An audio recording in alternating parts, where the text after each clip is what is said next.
Welcome back to this channel of intense relationship stories about control, boundaries, and people who one day decide they will not let anyone rewrite who they are. If you enjoy this kind of slow, detailed story, get comfortable, turn up the robotic voice, and stay with me until the end. And if it makes you think about something you've lived or could live, remember to like, comment, and subscribe so you don't miss the next episodes. My name is Noah Carter. I'm 40 years old.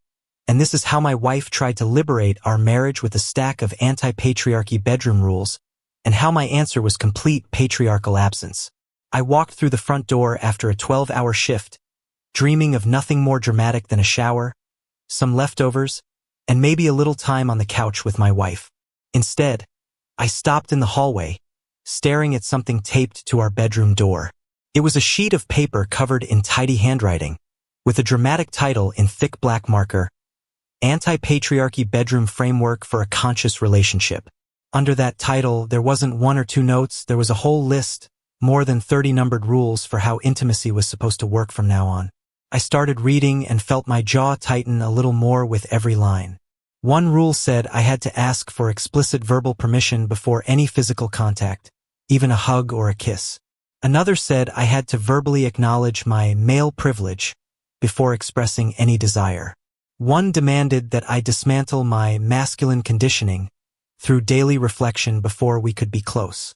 Another insisted I apologize out loud for centuries of patriarchal oppression before we could have anything remotely intimate. Scattered through the list were phrases about reprogramming harmful gender patterns and transforming the bedroom into a space of feminist pedagogy. I wasn't reading a note from my wife. I was reading something that looked like it had been written by a committee. While I was still processing it, she stepped out of the kitchen, arms crossed, chin raised in that defiant way I had been seeing more and more lately. "I see you found the new guidelines," she said calmly. "We need to evolve beyond outdated patriarchal patterns." I held the paper up between two fingers. Evolve? This reads like a hostage negotiation manual written by someone who forgot who they married. She didn't flinch. "Those rules create equality in our relationship. If you can't accept them, maybe you need to examine your toxic masculinity." I laughed once without humor, right? The same toxic masculinity that pays for this house, fixes everything when it breaks, and works late so you can go to all your empowerment meetings. Her cheeks flushed. That attitude is exactly what these rules are meant to address. "You think providing financially gives you ownership over my body." I shook my head slowly. "I think being married gives both of us some reasonable expectations. But apparently you've replaced them with a manifesto that sounds like it was written by someone who sees men as the enemy." She straightened her shoulders as if she were in front of an audience. "These rules are not negotiable. You either agree to follow them or you can sleep on the couch until you're ready to respect my boundaries." I studied her face, searching for a trace of the woman I had married, the one who used to tease me for working too hard and drag me to bed because she missed me, not because a checklist told her it was allowed. Instead, I saw someone who had spent too many evenings in the same echo chamber support group, learning to view her own husband as a walking problem. "You know what?" I said. "You're right about one thing. These rules are not negotiable." I took out my phone and calmly took several clear photos of the list from top to bottom. "Because I'm not going to follow a single one of them." Her eyes widened. "Then you won't sleep in our bed." "Our bed," I repeated. "Let me make something clear. After reading this psychological evaluation you've disguised as relationship rules, I finally understand you're not the woman I married. You're someone who sees intimacy as a power struggle and marriage as a political battlefield." She blinked, clearly not expecting that angle. "I'm trying to make our relationship healthier," she said. I pointed at the paper. "Rule 12 says I need to deconstruct my masculine identity before we can be physical. Rule 20-something says I must apologize for historical patriarchy before I'm allowed to touch my own wife. You have turned our bedroom into a re-education camp. Those rules are about mutual respect," she insisted. "No. They are about you having total control while I beg for basic human affection. That ends tonight." I folded the paper and slipped it into my pocket. "And here's where your little experiment stops. I don't negotiate with someone who's declared war on my gender. I'm filing for divorce." The color drained from her face. You can't be serious. Over a set of bedroom guidelines. Over a wife so radicalized that she handed me a list of 30 ways I'm supposed to hate myself for being a man, I replied. I walked past her into the bedroom and pulled out a suitcase. As I packed the essentials, she followed me, backpedaling, trying to soften what she'd done, offering to adjust a few rules.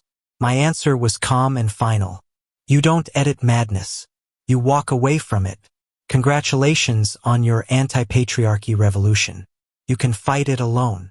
I left that house that night fully aware I would never sleep there again. Some battles are not worth fighting because the person you'd be fighting for doesn't want a partner. They want a project. She had chosen ideology over marriage. Now she could live with that choice. The next morning I was sitting in the office of Adrian Cole, the most ruthless divorce lawyer in our city. His reputation for dismantling the other side in court was exactly what I needed. He flipped through the photos of the rules on his tablet, eyebrows climbing higher with every line he read. Anti-patriarchy bedroom framework, he murmured. And she really expected you to follow all of this? She said they weren't negotiable, I answered, and that I'd be thrown out of our bed if I didn't comply. Adrian leaned back in his leather chair, a slow, predatory smile forming. This is psychological abuse wrapped in activist buzzwords. Any judge with common sense will see manipulation and control, but we'll need more to show the full pattern. He started asking questions that landed like punches. Had she been isolating me from my friends? Controlling our finances? Monitoring my movements? I thought back over the last couple of years and realized how many small decisions I had brushed off. She had pushed me to stop seeing my old college friends because they supposedly reinforced toxic male behavior. 6 months earlier, she had insisted on taking over our joint accounts to guarantee ethical spending. Then began interrogating every business trip, every drink after work, accusing me of avoiding emotional labor at home. Adrian typed quickly as I spoke. Classic controlling behavior, he said, wrapped in the language of social justice. She's been systematically dismantling your autonomy while positioning herself as the enlightened victim. This gets better by the minute. Before leaving his office, I stopped at an electronics store and bought a small digital recorder. That afternoon, I went back to the house to grab more clothes and documents. She was waiting in the kitchen, eyes red, expression desperate. I've been thinking all night, she began. Maybe we can compromise on some of the rules. I set the recorder on the counter where she could see it. There's no compromise with something that broken, I said. But I am curious about one thing. When exactly did you decide men in general, and your husband specifically, are the enemy? I don't hate men, she protested. I'm trying to create equality. I let out a short, harsh laugh. The rule that demands I examine my internalized misogyny before I'm allowed to share an opinion about women. The rule that orders me to actively dismantle patriarchal systems in my daily life before we can be affectionate. That's not equality. That's indoctrination. She started to cry, and I recognized the performance. I'd seen it before whenever she wanted to reset a fight without actually admitting she was wrong. The women in my support circle helped me see how oppressive our dynamic had become, she said. Ah, the circle, I replied. The same alliance of empowered sisters that meets every Wednesday to teach married women how to turn their husbands into villains in their own homes. It's not a cult, she insisted.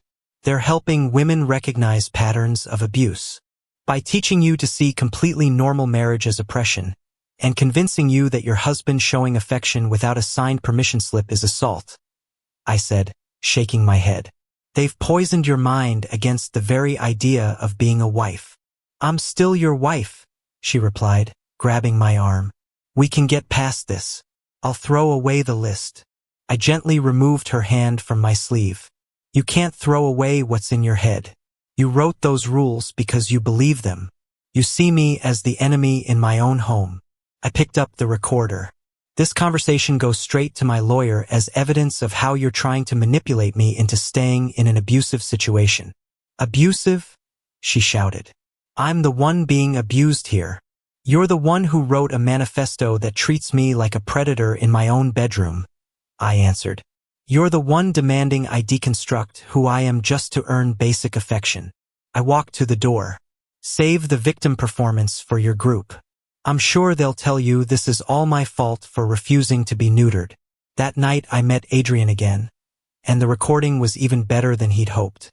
Her admission about the group, her attempts at emotional blackmail, her complete inability to see how controlling she had become, all painted a clear picture.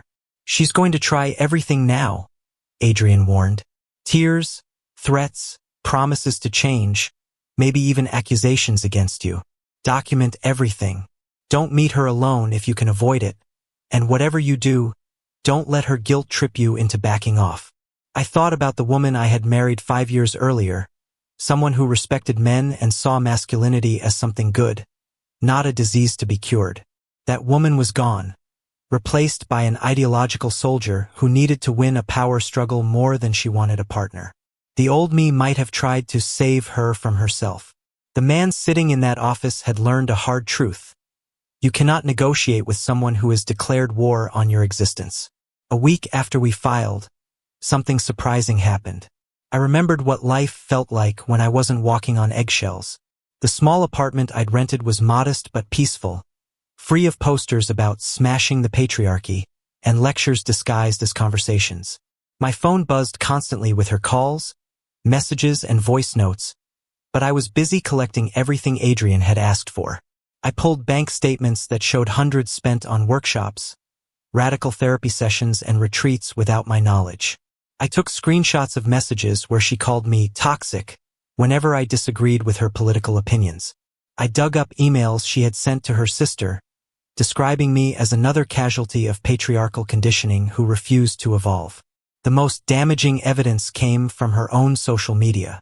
For months she had been posting about deprogramming her marriage, sharing articles about dismantling male entitlement and celebrating small victories, like making her husband ask permission before touching her. Each post was basically a signed confession of her campaign to slowly destroy our relationship while calling it growth. Reconnecting with people she had pushed out of my life made the pattern even clearer. My old college roommate, Brian, laughed bitterly when I told him what had happened. "We tried to warn you," he said. "Remember when she made that scene at Kevin's birthday because we told a stupid joke? She made us apologize for making you laugh at something she found offensive." I had completely forgotten that, along with dozens of other moments where she had gradually isolated me from anyone who might challenge her control. She had framed cutting off those friends as maturity and leaving bad influences behind.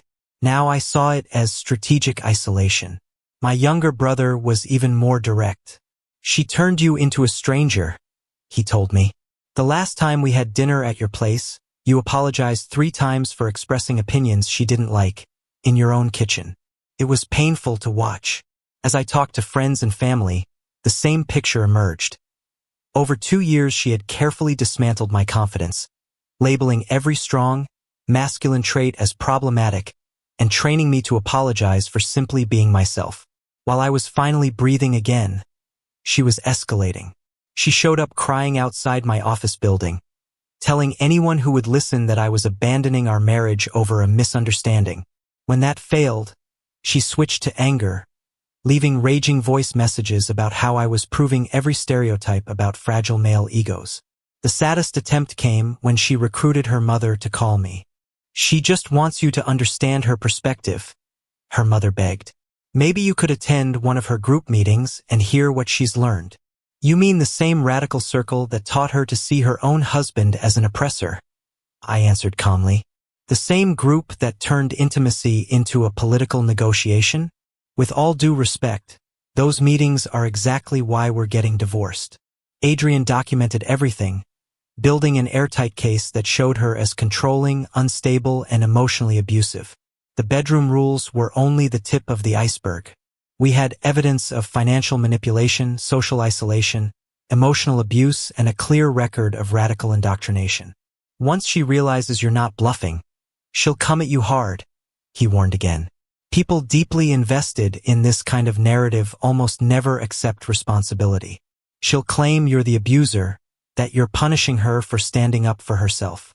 Be ready for false accusations." Sure enough, She started telling people I was emotionally abusive for refusing to follow her rules. She painted herself as a victim of male oppression, saying I had threatened her by filing for divorce after she tried to set boundaries. Her support group rallied around her, posting online about standing with women escaping controlling husbands. What none of them expected was that I had something they didn't: evidence. Every conversation recorded, every message backed up, every post screenshotted. When her accusations reached mutual friends, I didn't argue. I simply shared the actual documents. The rules spoke for themselves. No reasonable person could read 30 demands that required a man to apologize for his gender and deconstruct his identity, just to be allowed to hug his wife and conclude that he was the controlling one. Her own words condemned her more than anything I could ever say. Within a few weeks, public opinion in our small world had flipped. People who had initially sympathized with her struggle realized they had been used by someone who had weaponized social justice language to justify psychological torture. She was getting her first taste of what I call complete patriarchal absence. No financial support, no emotional labor, no protection from the natural consequences of her choices, and no man willing to sacrifice his dignity for her political theater. When one-on-one manipulation stopped working, she brought in reinforcements. Her group, something like Sisters Standing with Sisters, launched a coordinated campaign to pressure me back into submission through public humiliation. They started appearing outside my workplace holding signs about supporting women against abusive husbands. They passed my photo around in their private chats, warning others about dangerous men who punish women for setting boundaries. They even contacted my boss, claiming I was creating a hostile environment for women because of my pattern of domestic abuse. What they didn't know was that Adrian had been waiting for something like this. Their campaign provided us with perfect evidence of harassment, defamation, and coordinated stalking. So I chose the nuclear option. I made a detailed post on social media, names blurred where necessary, and laid everything out. Photos of the bedroom rules. Screenshots of her posts bragging about breaking down my ego. Clips from our recorded conversations where she demanded apologies for patriarchy before intimacy and accused me of internalized misogyny for disagreeing with her. Proof of the workshops and retreats she'd funded with our shared money. Messages where she told her sister I was a test case for dismantling male entitlement. I wrote one short paragraph at the end. My wife gave me a list of dozens of rules I had to follow before we could be intimate, including apologizing for centuries of oppression and rebuilding my identity as a man. When I refused to be psychologically castrated in my own bedroom, she called it abuse. Here's the evidence. You decide who abused who. The reaction was overwhelming. Men from all over shared their own stories of partners who had used activist language as a weapon. Women commented saying the rules were manipulative and emotionally cruel. Even feminist commentators distanced themselves from such extreme tactics. The most panicked reactions came from her support group. They had built their entire identity around being victims of male oppression. Having one of their success stories exposed as a manipulator threatened their entire narrative. They couldn't defend the rules without looking unhinged, but abandoning her meant admitting their movement had created this situation. Survival instinct won. Within 48 hours, the group released a statement distancing themselves from extreme interpretations of their principles. They claimed her bedroom rules were personal choices that did not represent the organization. Several members even messaged me privately, apologizing for the harassment. My ex found herself abandoned by the very people who had encouraged her behavior. The same women who had spent months telling her to be uncompromising suddenly stopped answering her calls when those uncompromising rules made them look bad. She tried to spin the story, posting long explanations about how the rules had been taken out of context and I had manipulated the evidence to harm her. She insisted the recordings were edited and the financial documents were twisted. But she made a crucial mistake. She argued about what the rules really meant instead of denying they existed. These rules were designed to create healthier communication, she wrote in one post. Any man who truly loves his partner would understand the need for explicit consent and awareness of privilege. The public reaction was swift and brutal. People mocked the idea of needing a written contract to hug your spouse. Others shared the post with captions like, "Imagine being married to someone who makes you apologize for your gender before you can touch them." Her reputation crumbled, but she still didn't understand. She doubled down, posting increasingly unhinged rants about a society not ready for truly equal relationships and about men like me who can't handle strong women. Every word made her look less stable and confirmed that leaving had been the right choice. While she spiraled, my life quietly improved. Without her constant criticism and political lectures, my confidence came back. I returned to hobbies she had labeled toxic masculinity, reconnected with friends she had driven away, and remembered what it felt like to exist without apologizing for being a man. By the time we reached the courtroom, her support system had completely collapsed. The group that helped create this monster had expelled her to protect their image. Friends who had backed her at first quietly removed her from their lives as the evidence became impossible to ignore. Even her own family started keeping their distance from her increasingly erratic behavior. She had succeeded in dismantling the patriarchy in our relationship, but discovered that everything she actually valued about being married to a man had been built on that structure. Now she could enjoy her victory alone. The courtroom was packed with people who had followed the viral story of the bedroom rules. Adrian had warned me high-profile divorces draw cameras, but I hadn't expected this level of curiosity. Her lawyer, a self-described activist who specialized in defending women against patriarchal legal systems, looked more uncomfortable with every piece of evidence Adrian presented. Document by document, recording by recording, screenshot by screenshot, he laid out a pattern of systematic abuse disguised as progress. "Your Honor," Adrian began, the respondent did not simply create hostile conditions at home. She documented her campaign to dismantle her husband's identity and celebrated it publicly as feminist evolution. On a large screen, he showed her posts boasting about cracking his ego, celebrating each time she made me question my male privilege, and sharing strategies with other women for reprogramming toxic husbands. The judge, a middle-aged woman who had no patience for theatrics, read the rules in silence, her expression hardening. When Adrian played the recording where my ex demanded I deconstruct who I was as a man before we could be intimate, the judge actually shook her head. Her lawyer tried to spin it one last time. My client was simply trying to create healthier dynamics. These rules were her legitimate boundaries as a woman seeking equality in marriage. The judge lifted the paper list. Rule 11 requires her husband to accept personal responsibility for perpetuating a culture of violence before any physical closeness. Rule 17 demands he work daily to dismantle his supposed internalized hatred of women. This is not equality, counselor. This is psychological torture. Evidence of the financial abuse hit just as hard. Statements showed thousands spent on workshops and retreats that existed to amplify the ideology that destroyed our marriage, all paid from joint accounts without my knowledge. Adrian summarized it carefully. The respondent systematically isolated her husband from friends and family, monitored his movements, seized control of finances, and used emotional manipulation to enforce increasingly extreme demands. No person, male or female, should have to endure this in a marriage. Her lawyer's closing argument was desperate.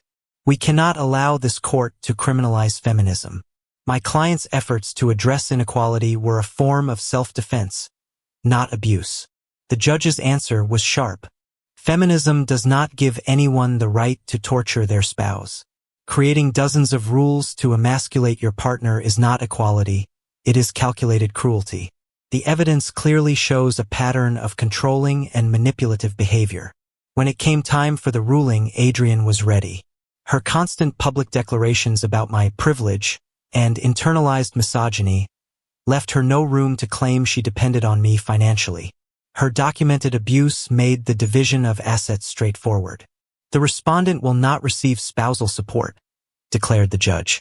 Her own statements show she views marriage as a political battleground rather than a partnership. She cannot claim financial need while simultaneously celebrating the destruction of that partnership. I watched my ex's face crumble as the judge awarded me the house, most of our savings, and full control of the business assets she had tried to influence. Her ideological awakening had cost her everything she actually enjoyed about being married. The final blow was the judge's personal remark. "Ms. Blake," she said, using the new name I'll give her here, "your behavior is a cautionary tale about letting political ideology poison personal relationships.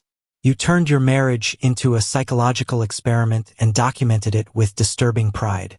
I hope this experience teaches you the difference between equality and domination." Outside the courthouse, reporters swarmed us with questions. I kept my statement short. My ex-wife spent years trying to deconstruct my masculinity. Today she learned what happens when masculinity chooses not to participate in its own destruction. Her lawyer hustled her past the cameras, but not before someone shouted a question about the bedroom rules. Her reaction was immediate and messy, yelling about how the legal system had failed to protect her from my supposed abuse. The clip went viral within hours, cementing her image as an extremist who used activist language to justify cruelty. The contrast between her public meltdown and my calm was all anyone needed to see who had really been the victim. That night I sat in my now legally mine house, reading messages from men all over thanking me for standing up to weaponized ideology. But the real victory wasn't the public support or the legal win. It was knowing I had refused to be broken by someone who treated my gender as a problem to be fixed. She had declared war on masculinity inside our marriage. The court had simply confirmed I had every right to walk away. 6 months after the divorce was finalized, I was living a life I had forgotten was possible. The house felt like a home again, without manifestos taped to every surface. I had rekindled friendships she'd suffocated, gone back to hobbies she'd labeled toxic, and remembered what it meant to live without apologizing every day for who I am. Her situation, from what I heard through mutual acquaintances, had collapsed spectacularly. The group that helped turn her into this person had permanently removed her after her courtroom outburst hurt their recruitment. Her old allies didn't want to be associated with the woman who had become a viral warning about extremism. The same people who had encouraged her to reprogram, her husband now claimed they had never supported methods like hers. She tried to rebuild her image, posting long messages about how she had been misled by extreme influences and was now seeking therapy to confront her mistakes. But the damage was done. The rules, the posts, the recording of her own words in court, all of it had created a digital footprint that would follow her forever. I heard she had moved back in with her parents after failing to keep up with rent on her own. The woman who had lectured me for years about financial independence was now relying on the very traditional family structure she claimed to despise. Her love life, from what little filtered back to me, was non-existent. What man would line up to date someone famous for psychologically torturing her last husband? Whenever she posted about looking for a truly enlightened partner, people just responded with jokes about bedroom rules. Meanwhile, I was thriving. My business grew without her constant interference about ethical practices and accusations of capitalist exploitation. My social life exploded as word got out that I was single. Apparently being the guy who had successfully stood up to weaponized activism made me interesting. Women approached me with their own stories of partners who had used justice language as a shield for manipulation. They appreciated a man who wouldn't tolerate abuse disguised as progress. The most satisfying moment came in the most ordinary place, the supermarket. I turned a corner with my cart and there she was, looking older, exhausted, worn down. She must have recognized the look on my face, because she tried to speak before I could walk away. "I've been thinking about everything," she said quietly. "Maybe we both made mistakes." I looked at her with complete indifference. "We didn't both make mistakes," I answered. "You made choices. You chose to turn our marriage into a political experiment. You chose to treat intimacy like a negotiation with a war criminal. You chose to celebrate emotionally torturing your husband as progress." Her eyes filled with tears, but there was nothing left in me to respond. "I was influenced by bad advice," she murmured. "You were influenced by an ideology that taught you to hate your own husband," I replied. "Now you get to live with those consequences." I started to walk away, then paused and glanced back. "Oh, and by the way, thank you for the bedroom rules. They were excellent evidence in court." On the drive home, I thought about the strange path that had led me there. A list of rules taped to a bedroom door had revealed just how deep the manipulation went and became the beginning of my complete freedom from someone who had been dismantling my identity for years. In a twisted way, she got what she wanted, total equality. Now we were equally divorced, equally free, and equally responsible for our own happiness. The difference is that I learned to thrive without her, while she discovered she couldn't function without the same masculinity she tried so hard to erase. Her revolution ended in a total victory for my side, not through domination, but through absence. She pushed masculinity out of her life so aggressively that she forgot it was the foundation of everything she took for granted. Now she gets to enjoy her truly equal relationship with solitude. That's the end of my story. If you stayed with me until now, thank you for listening. If this made you think about boundaries, control, or how ideology can twist a relationship, let me know in the comments what you would have done in my place. Leave a like if you want more stories like this, and don't forget to subscribe to the channel so you don't miss the next one.